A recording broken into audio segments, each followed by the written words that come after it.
Guys, may tikpi sa akin, galing bangko.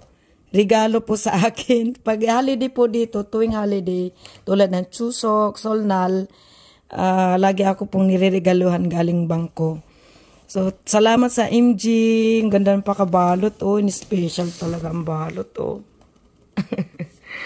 Special. Oh. Thank you so much. Buksan natin. Buksan na natin ang regalo nila para sa akin. Ano laman ito?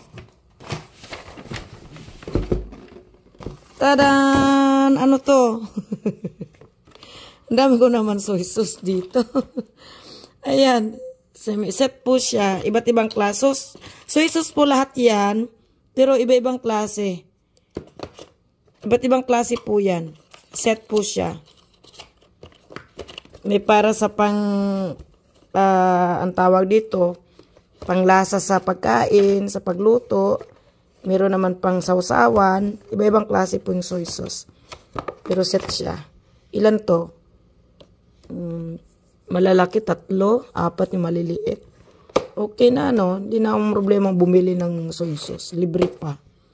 Ganyan po sila. Kapag every holiday, laging may libre po akong regalo.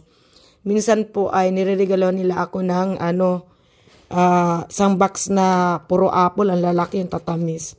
Tapos isa pang box na tawag dito, mga tuna, tapos yung spam, yan, mga bacon, yan, nireregalo nila ako niyan. Salamat sa si Maul Gumgo. Thank you so much, kamsahamnida. Kapag ikaw pala ang nag-ano sa bangko nila, nag-ipon ng pera, may interest po yan. Dadagdagan nila yan. Halimbawa, 1 year early, every year po yan, 50% dadagdagan nila yung pera mo. Hindi yan nagbabawas ng tax, hindi po. Sila pa nagdadagdag sa pera mo. Thank you so much. Salamat.